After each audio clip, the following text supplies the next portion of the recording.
मेरे प्यारे देशवासियों, बांग्लादेश में जो कुछ भी हुआ है उसको लेकर पड़ोसी देश के नाते चिंता होना, मैं इसको समझ सकता हूं। मैं आशा करता हूं कि वहां पर हालात जल्द ही सामान्य होंगे।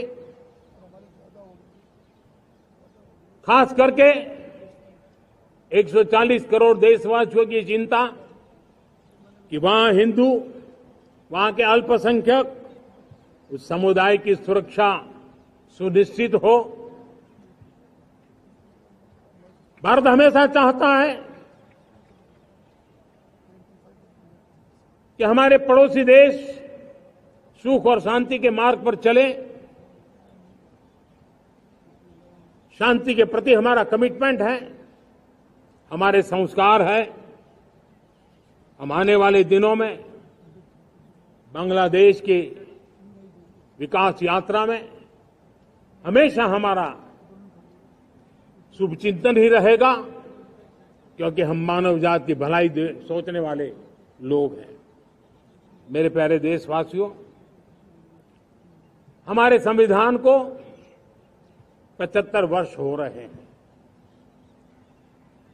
भारत के संविधान के 75 वर्ष की यात्रा देश को एक बनाना, देश को श्रेष्ठ बनाने में बहुत बड़ी भूमिका रही है। भारत के लोकतंत्र को मजबूती देने में हमारे देश के संविधान की बहुत बड़ी भूमिका रही। हमारे देश के दलित, पीड़ित, शोषित, वंचित को सुरक्षा देने का बहुत बड़ा काम हमारे संविधान ने किया है। अब जब संविधान के 75 वर्ष हम मनाने जा रहे हैं, तब हम देशवासियों ने संविधान में निर्दिष्ट कर्तव्य के भाव पर बल देना बहुत जरूरी है। और जब मैं कर्तव्य की बात करता हूं, तब मैं सिर्फ नागरिकों पर बोझ बनाना नहीं चाहता। कर्तव्य केंद्र सरकार के भी है, कर्तव्य केंद्र सरकार के हर मुलाजिम के भी है, कर्तव्य राज्य सरकारों के भी है, राज्य सरकार के हर मुलाजिम के हैं, कर्तव्य हर स्थानीय स्वराज संस्था के हैं, चाहे पंचायत हो, नगर पालिका हो, महानगर पालिका हो, तहसील हो, जिला हो, हर किसी के कर्तव्य है। लेकिन साथ साथ 140 करोड़ देशवासियों की कर्तव्य है। अगर हम सब मिलकर के अपने कर्तव्यों का निर्वाह करेंगे तो हम अपने आप औरों के अधिकारों की रक्षा करने के लिए निमित्त बनेंगे।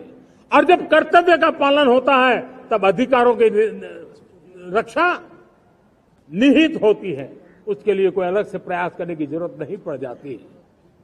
मैं चाहता हूं कि हमारे इस भाव को लेकर के हम चलेंगे, हमारा लोकतंत्र भी मजबूत होगा, हमारा सामर्थ्य और बढ़ेगा और हम एक नई शक्ति के साथ आगे बढ़ेंगे। मेरे प्यारे देशवासियों, हमारे देश में सुप्रीम कोर्ट ने बार बार यूनिफॉर्म सिविल कोड को लेकर जो चर्चा की है, अनेक बार आदेश दिए हैं, क्योंकि देश का एक बहुत बड़ा वर्ग मानता है और उसमें सच्चाई भी है कि जिस सिविल कोड को हम लेकर के जी रहे हैं, वो सिविल कोड सचमुच में तो एक प्रकार का कम्युनल सिविल कोड है, भेदभाव करने वाला सिविल कोड है। ऐसे सिविल कोड से जब संविधान के 75 वर्ष मना रहे हैं और संविधान की भावना भी जो हमें कहती है करने के लिए, देश की सुप्रीम कोर्ट भी हमें कहती है करने के लिए, और तब जो संविधान निर्माताओं का सपना था, उस सपने को पूरा करना हम सबका दायित्व है। और मैं मानता हूं इस गंभीर विषय पर देश में चर्चा हो, व्यापक चर्चा हो, हर कोई अपने विचारों को लेकर के आए और उन कानूनों को,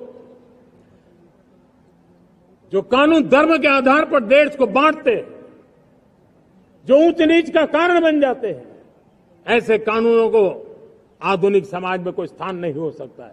और इसलिए मैं तो कहूंगा, अब समय की मांग है कि देश में एक सेकुलर सिविल कोड हो। हमने कम्युनल सिविल कोड में 75 साल बिताए हैं, अब हमें सेक्युलर सिविल कोड की तरफ जाना होगा और तब जाकर के देश में धर्म के आधार पर जो भेदभाव हो रहे हैं, सामान्य नागरिक को जो दूरी महसूस होती है, उससे हमें मुक्ति मिलेगी। मेरे प्यारे देशवासियों, जब मैं देश में एक चिंता हमेशा कहता हूं, परिवारवाद जातिवाद भारत के लोकतंत्र को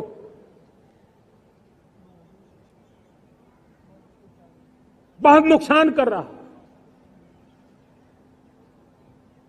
देश को लोक राजनीति को हमें परिवारवाद और जातिवाद से मुक्ति दिलानी होगी। आज मैं देख रहा हूं मेरे सामने जो नौजवान है उसमें लिखा हुआ है माय भारत, जिस संगठन का नाम है उसकी चर्चा लिखी है, यहां बहुत बढ़िया तरीके से लिखा हुआ है। माय भारत के अनेक मिशन है। एक मिशन ये भी है कि हम जल्द से जल्द देश में राजनीतिक जीवन में जनप्रतिनिधि के रूप में 1 लाख ऐसे नौजवानों को आगे लाना चाहते हैं। शुरुआत में 1 लाख नौजवानों को आगे लाना चाहते हैं जिनके परिवार में किसी का भी कोई राजनीतिक बैकग्राउंड न हो।